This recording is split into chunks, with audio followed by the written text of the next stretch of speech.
Good day, friends. Welcome to another Word of Gord. Average Folks in the Afterlife, number 36. We're racking up the numbers. Continuing on mostly with Erik Medhus and My Life After Death, a memoir from heaven. And as I like to do on these journeys that we take together, make comparisons. And today's, at least one of today's comparisons will be from When Ghosts Speak, Understanding the World of Earthbound Spirits by Mary Ann Winkowski. And she was the consultant to the fairly popular TV show Ghost Whisperer. That's a number of years ago, and some of you younger folks might not know about that. But Mary Ann has been able to see earthbound spirits quite clearly since she was a child. And her aunt, I believe, knew that, sensed that. The aunt was psychic and took her to, these, I don't know what people do, these, they put the caskets in a funeral home and people come by and view it. I find the whole thing rather gruesome, but in many cultures it's the done thing, and it wasn't hers. And she knew right from a child that she could see the spirits of the departed and talk to them, converse with them. And this went on all her life and still goes on now. Anyway, from a section called Expect to Attend Your Own Funeral. Most people expect wakes, viewings, and funerals to be somber events. They know that these times offer and receive support from a community of family and friends who gather to remember the dead person and hold up the emotions of the living. For most societies, this ritual way of saying goodbye to a loved one is a chance to bring closure and a sense of peace to those who are still living.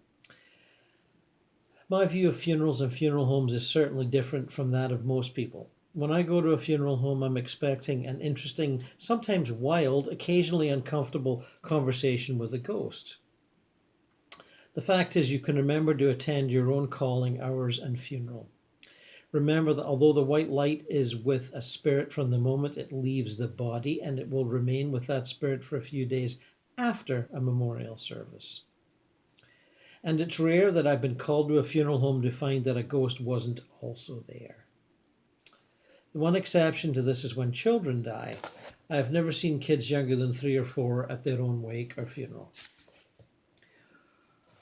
When I walk into a viewing, I know what to expect.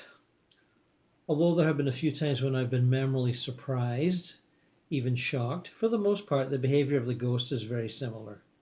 As mourners approach the casket at the front of the room, they can see that the body of the deceased is laid out with the head to the left and the feet to the right. I can see the casket and body as well, but I also see the ghost of the dead person standing at the foot of the casket. Of course, this makes perfect sense to me. In this position, ghosts are able to hear all the comments as the mourners pass by the casket. They can see how their hair looks, inspecting the makeup job, and check out their outfit. Women, in particular, can be extremely critical about these 3 things. Oh, I wonder why. Spirits also cruise about the room. They may listen in on conversations and admire the bouquets while noting who they are from. Male ghosts like to glance out the windows if they can to count how many cars are lined up at the curb for the procession to the funeral service or ceremony. The things that people are interested in, they don't change much, do they? Even when bodies have been cremated, spirits will still attend the memorial service. In this case, they usually stand to the left of the speakers. What I have noticed over the years is that as long as the family is following the deceased person's wishes about how the viewing, service, or burial should proceed, the ghost is content and will cross over into the light, usually at the cemetery right after the memorial service. It's harder on both the spirit and the family when someone's last wishes are not known. I've gotten as many calls from daughters who are distraught over what their mothers would have wanted to wear for the viewing, as I have complaints from irate spirits who can't believe that the last outfit their friends see them in is in the hideous one their family has chosen. In all my years attending funeral homes, I'm still amused by how surprised the ghosts are when they learn that I can see them. At one funeral I went to, the deceased was impeccably turned out, and a silver-haired gentleman to be with the best of them. His ghost looked so poised and elegant as he drifted around the room, admiring the flowers. His daughters had called me to the funeral because they had been unable to find his will or last instructions, and were concerned by the lack of preparation and foresight, so unlike their meticulous father. I slowly worked my way through the crowded room till I was alongside the distinguished gentleman. For a moment I just stood next to him, and he admired a particularly elaborate funeral arrangement. Floral. "Beautiful, aren't they?" I asked him. He whipped his head around, startled. "You can see me!" At first I thought it was kind of funny to see such an imposing figure at such a loss. But when I nodded that yes, I could see him, his composure cracked, and I was shocked to see tears running down your face. "Thank goodness," he said. "I didn't know what was going to happen." It turned out that the man's lawyer had taken advantage of the deceased's trust and friendship, and had, shortly after the man's death, removed critical documents from the safe where they had been stored. The ghost told me that the lawyer was planning to falsify documents and redirect the dead man's estate into the business where he was the sole remaining partner. I was able to tell the daughters about their father's crooked partner and his role in the missing will.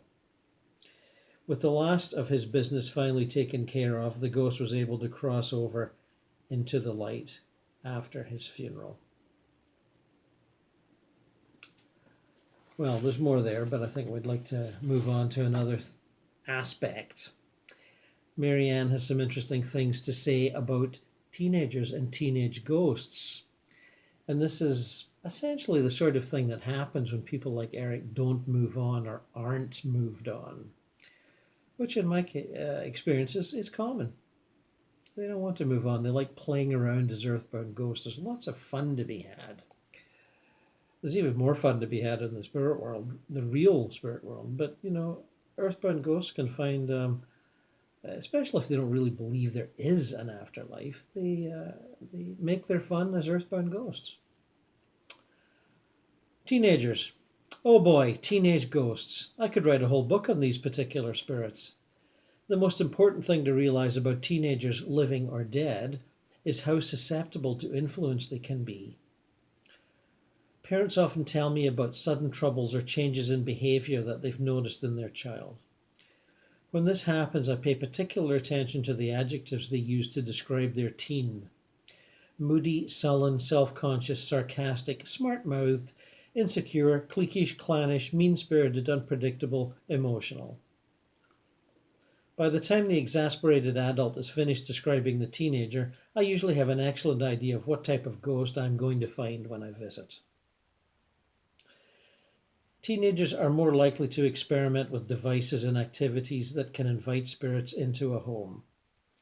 Sleepovers where the Ouija board comes out, or seances where mom and dad were out to dinner, have resulted in more calls to me about earthbound spirits than I can count. A typical session of Ouija board play might attract the earthbound spirit of a teenage girl, for instance, who would then seek to draw enough energy by influencing living teens to spread rumors about a member of the group or make another girl self-conscious about what she wears. In what would be a nightmare scenario for any concerned parent of a teenage girl, a sleepover seance or Ouija board outing might attract an earthbound spirit of a teenage boy. I know from experience the havoc that such a situation can wreak.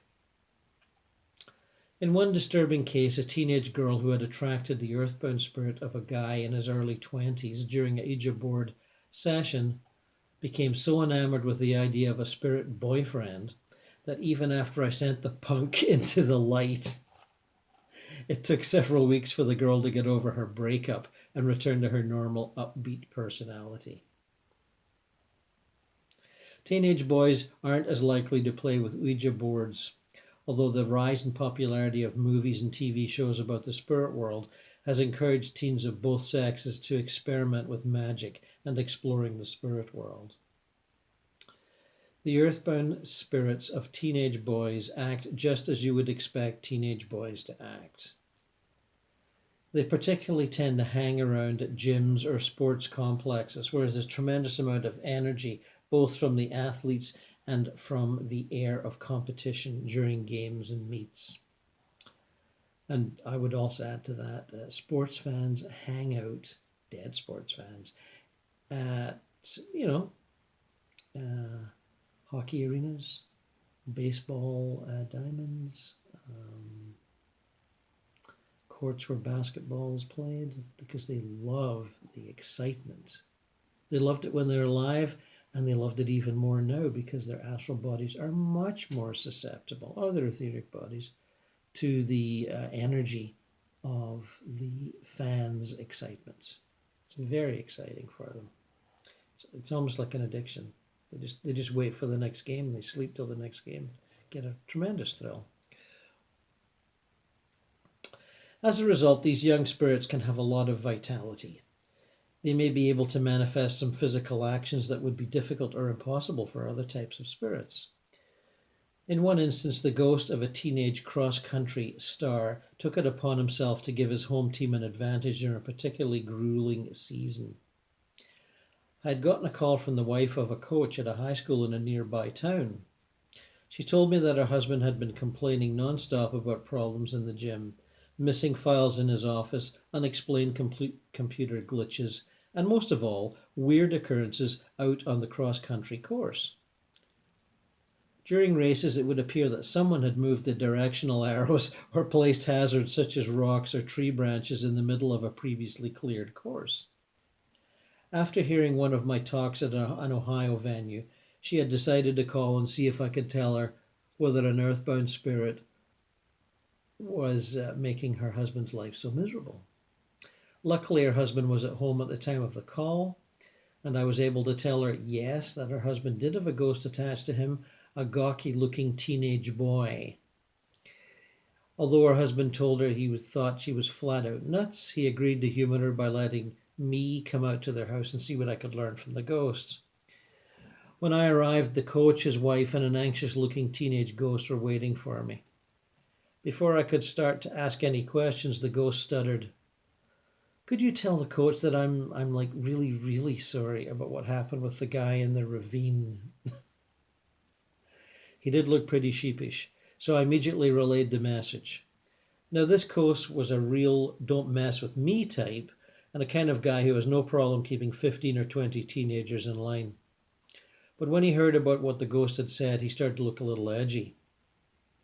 "You're not from around here," he said to me. And we made sure that that particular incident didn't get much press. How did you know? I sighed to myself and told him exactly what I tell everyone who asks me that question. The ghost who's standing right here in your kitchen just told me. Meanwhile, the ghost was really squirming.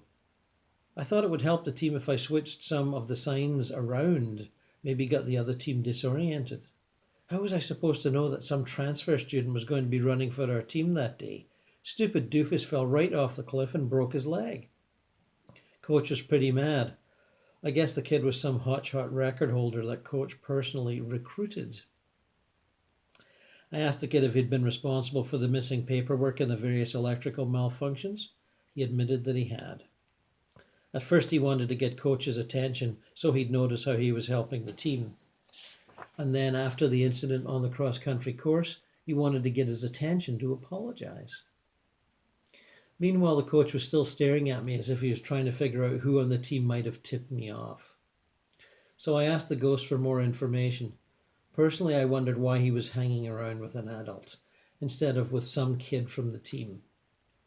I found out that he had been dead for nearly 8 years and didn't know any team members anymore. He'd been a runner himself on the track and cross-country teams at the school. When I told the coach the ghost's name, he immediately called up a teacher who'd recently retired from the high school. I listened to one-sided conversation, which consisted mostly of the coach offering the kid's name and then saying, okay, well then, okay, thanks. When he hung up, he just looked at me and said, "Okay then, Ask him to please tell me where he put that missing paperwork.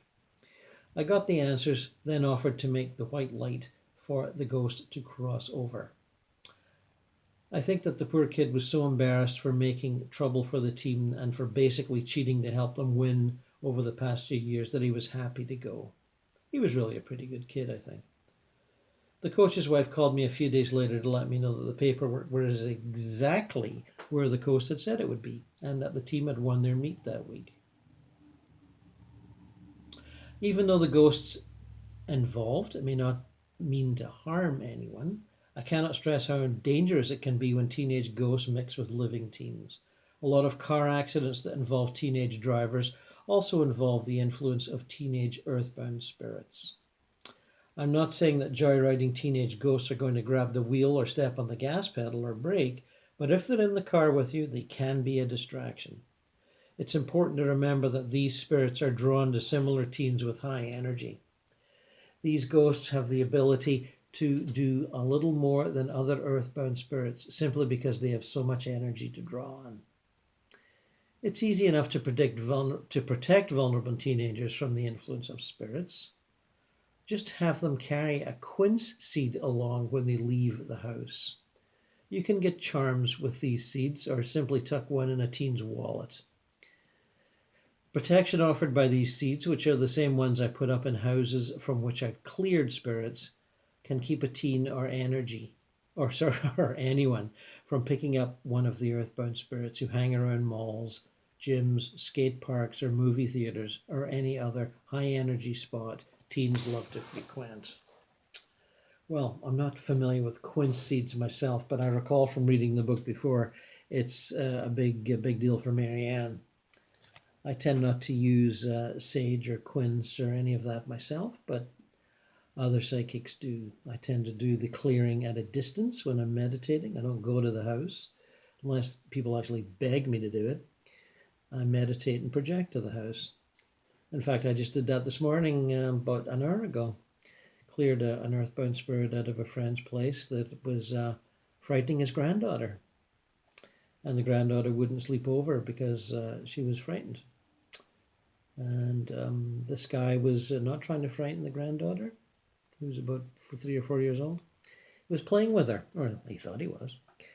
And this was a man who died in a car accident, who didn't believe in the afterlife, but found himself still around and kind of hitchhiked on the body of someone he liked, who then went to my friend's house for a seminar and stayed at the house because he liked it better than the friend's body.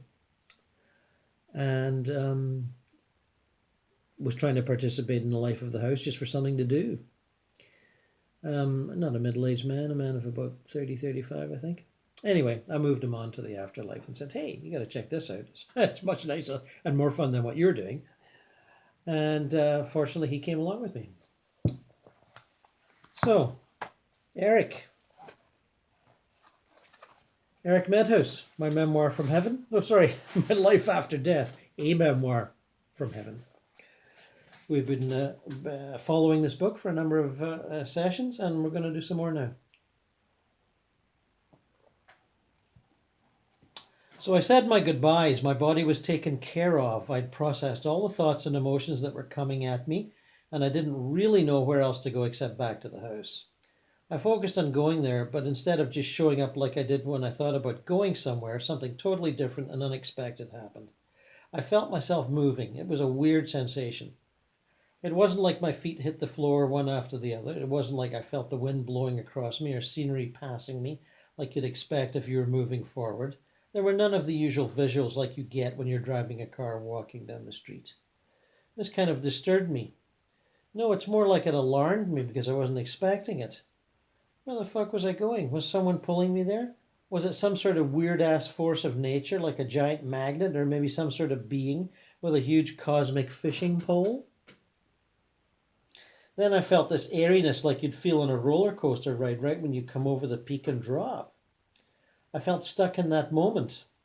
My stomach, or what used to be my stomach, it's hard to explain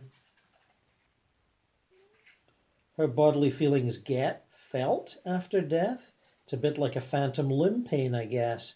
You still feel feelings, It's just that your actual body's not around anymore.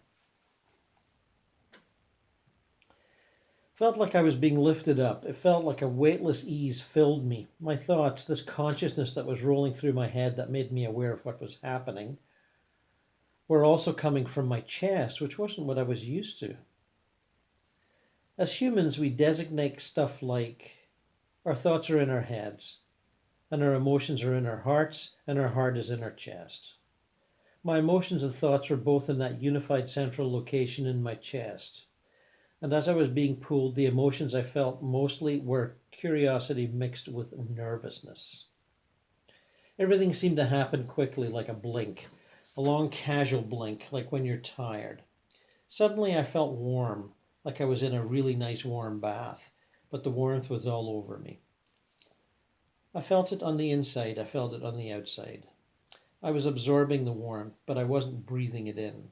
Well, I wasn't breathing at all, since spirits don't need oxygen, but you get the idea. Then when I saw the white light around me, yeah, you do see a white light, no fucking joke there. It's not like the white tunnel of light people expect to see when you cross over. It was like I was moving across this white room with a white floor. For some reason, the light comforted me. It eased my nervousness a bit, but not all the way. There were no smells or sounds, though, and I didn't see anyone. I thought there'd at least be some angel playing a harp on a cloud, but no, just silence and whiteness. For a while, I just focused on what was all around me. My thoughts then wandered to my physical form. It felt like I had arms and legs and a head and a chest, but I didn't. I wasn't solid. I was airy, free, light, the essence of me. Now I know that I was pure energy, but I didn't call it that back then. I think the reason I felt like I still had a human form, but also knew that I didn't, was because I wanted to have the feeling of a human body. I wasn't 100% ready to let go of my human existence then. I needed something recognizable to hold on to for the time being. Slowly the white light started to turn into this glowing silvery mist with all sorts of beautiful hues that I don't even know how to describe. It was like I was going through a nebula, but with a rainbow of many colors. I didn't feel like anything startling was about to happen, like I was about to be hit by a train, but at the same time with this little lingering worry that I was going to end up in the wrong place. Kind of like Harry Potter when he's getting sorted by the sorting hat. Everything was too much, too close, too crazy all of a sudden. That's what made me scared. It was then that I screamed for help. After I screamed, I started to see shapeless blobs in the light. Things started to change around me. My logical mind said, "You moved," because I was still trying to think linearly. But it was more like a dimensional shift. Energetically, what was happening to me was that I was coming out of the human dimension to enter a parallel one. Later, I learned that dimensions are all parallel, but kind of smushed and swirled together. The blobs of light turned into what looked like people. So many people. I thought they were people, but I wasn't sure. Maybe I was in heaven and they were angels. Maybe I was in hell and they were devils. Either way, they fucking freaked me out. Think about it. My only memories were from my human life. Seeing that dimensional shift and transformation was like watching a scary movie. Shit turning into monsters like in that movie The Blob. It spooked me. It sure spooked me. With those people around me, I felt like the center of attention. But it wasn't an ego thing like, look at me, I'm all that. Once I realized I wasn't in a horror movie, I actually started to feel some love. That transition from being spooked to feeling loved was like seeing somebody in the dark and not knowing who they are and then getting closer to them so that you get a better clue. And then the fog lifts and you're like, hey man, what's going on? You scared the crap out of me. The love I felt was the kind of that, brings you to your knees weeping. Happy tears, tears that wash you clean. I was that important. I found out later that love was necessary to begin my healing process.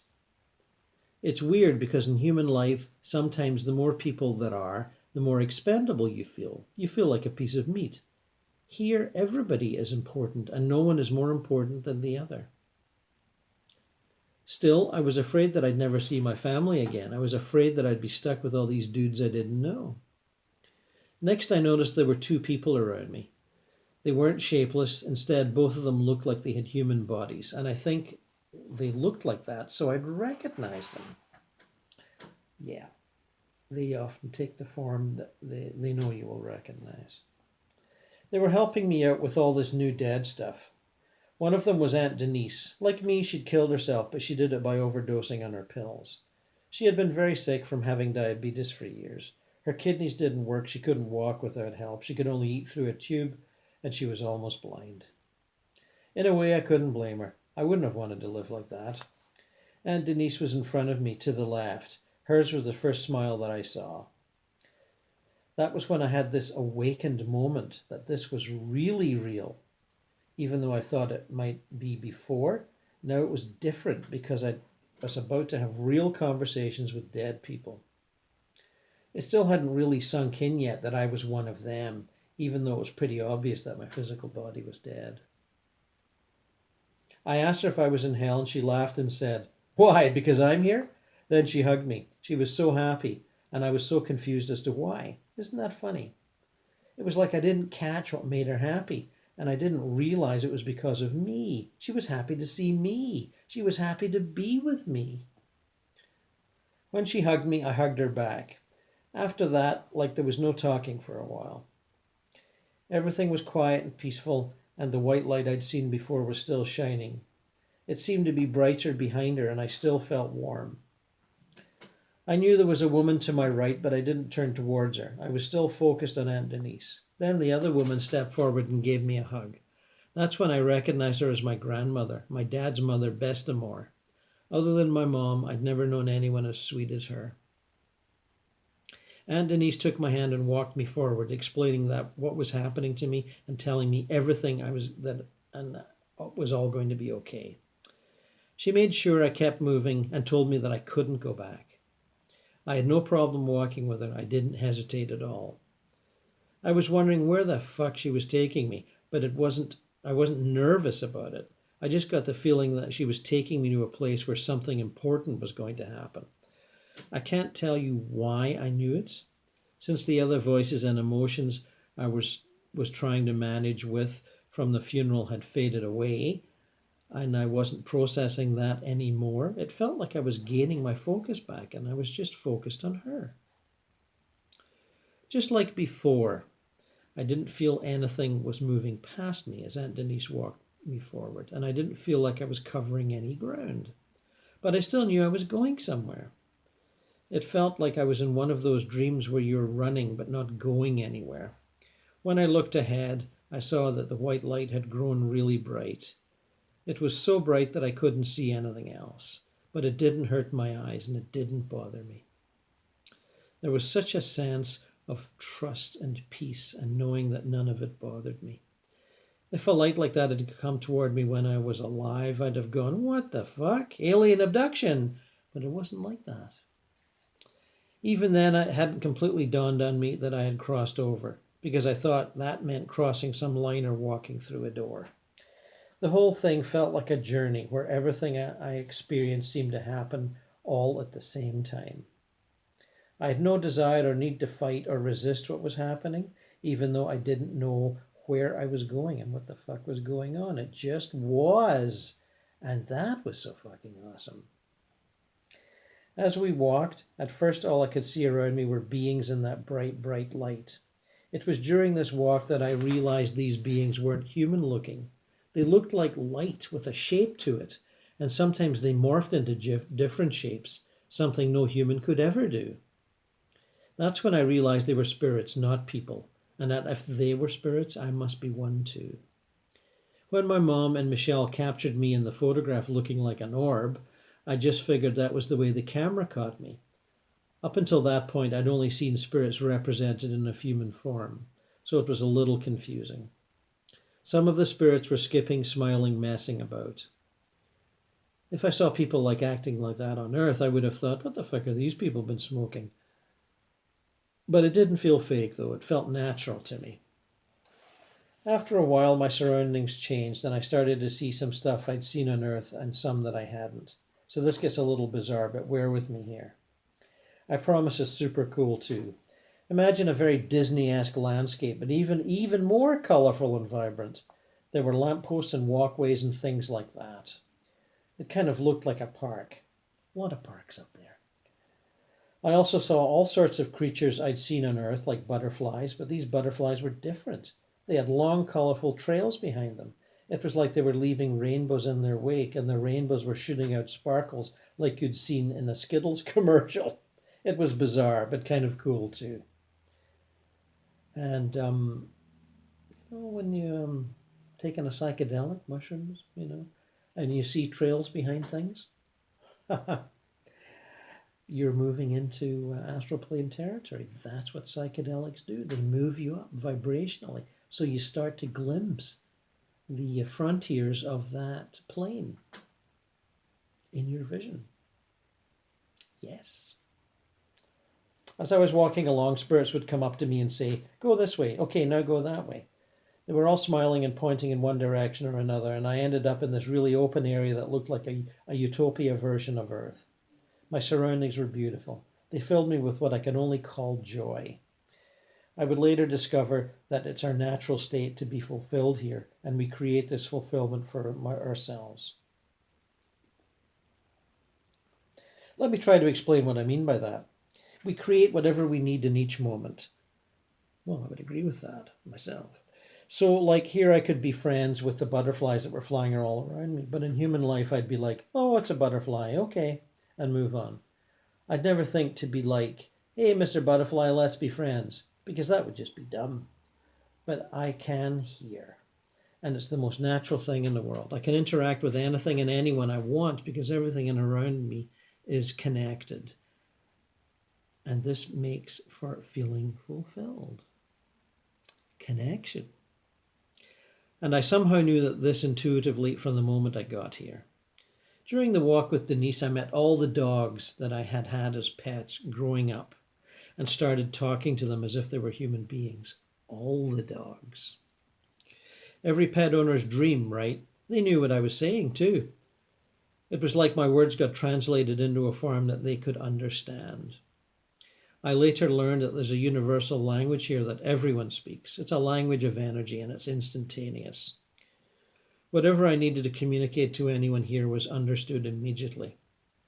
As we walked, the light that was still pervading everything all around us had gotten brighter and brighter. Denise took me into a space that was kind of like a room.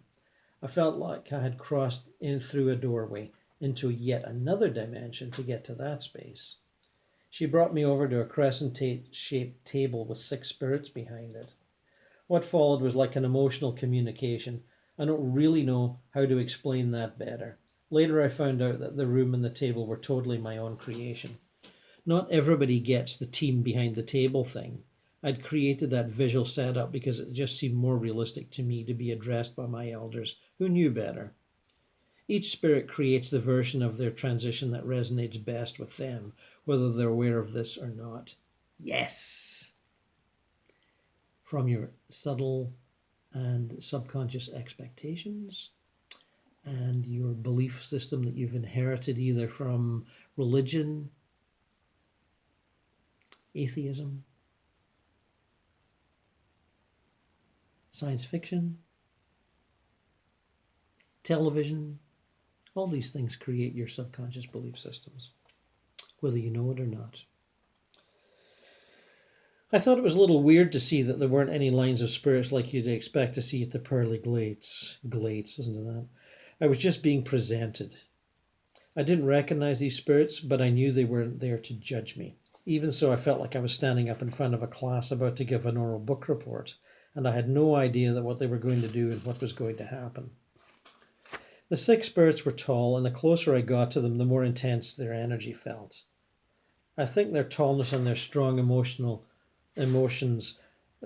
energies are basically metaphors for their wisdom and the experiences they've had. But they didn't make me feel like they were better than me. We all have certain skills, both in our human and spirit forms, and these being skills were wisdom and compassion. I could just feel the wisdom oozing out of them, and this drew me to them. I knew they were the ones who would help me understand what was going on and what was about to happen next. Before we get to what happened next, though, I want to explain something to you guys. For all of you who cross over, and that's all of you, it's all about what you make it. What I'm trying to say is that how you get into heaven, or whatever you call it, it's heaven for me, so that's how I'll call it, will be based on the belief system you maintain while you're alive. Aha! For example, if you think you're going to go through some big-ass tunnel and be absorbed by a great white light, then that's what will happen. That's what you'll create for yourself. Same thing if you believe you're going to open your eyes and see your loved ones right off the bat. Other people think that when they die, they'll finally get to chill out because life's been so hard on them, so they'll get a shitload of rest before anything goes down. Yes, the advisory panel, the judgment team, whatever you want to call it, they come at different times, depending on when you think you need them and when you've had enough rest and recreation. And for some people, that rest and recreation thing goes on for a long time. The paradise worlds are filled with such people, partying on, just like an astral plane Acapulco or Hawaii. A lot of people wonder what happens to atheists after they die, including atheists. If you're an atheist and you believe in the whole ashes to ashes thing and think that when the lights go out, that's it and you'll disappear, then you'll simply cross over into blackness, nothingness. If the blackness is where you want to be and how you find your peace once your physical body has died, that's where you'll stay. However, some atheists who enter that blackness may have thoughts like, where am I? Or where's the light switch? They might realize they don't want the permanent blackness, so they'll call for help. And once they do, they'll cross over to the place I'm in now. That was Blackness, where I first found Christopher Hitchens, if any of you care to go backwards to that video. And, I chatted with him in the blackness and I had a whale of a good time. I crossed over that way, I did, because I didn't have a structured belief system of what would happen after I died. I didn't think there would be nothing after death, though, and that's why I didn't cross over into darkness. I figured that something would happen to me after I pulled that trigger, but the only thing I knew for certain was that it was going to be different and that it was going to be better. I think not having any idea of what the fuck would happen was why I didn't cross over right away. Instead, I hung out a few beats first, which gave me time to say my goodbyes. Once I'd done that, it was like crossing over just happened to me, as if some invisible force had yanked me across the finish line. It's different for everyone, though, and so is the rest of your transition, which is where we're going next. Well. I could comment on all sorts of things there, as I did briefly, but I think he's got it mostly right, if there is such a thing as being right, and the sense of variation in terms of what different souls experience is communicated quite well and concisely. So good for you, Erik, and good for you, the medium who translated that. Thanks for all that, and I hope it fed your fed your need to be fed, and my need to read, etc., etc., etc. And the surprise and most welcome Indian summer continues on here in southern Ontario. It's remarkably warm and sunny for early November. And I hope some of you are experiencing that too. And we'll continue on very soon. So farewell for now, friends.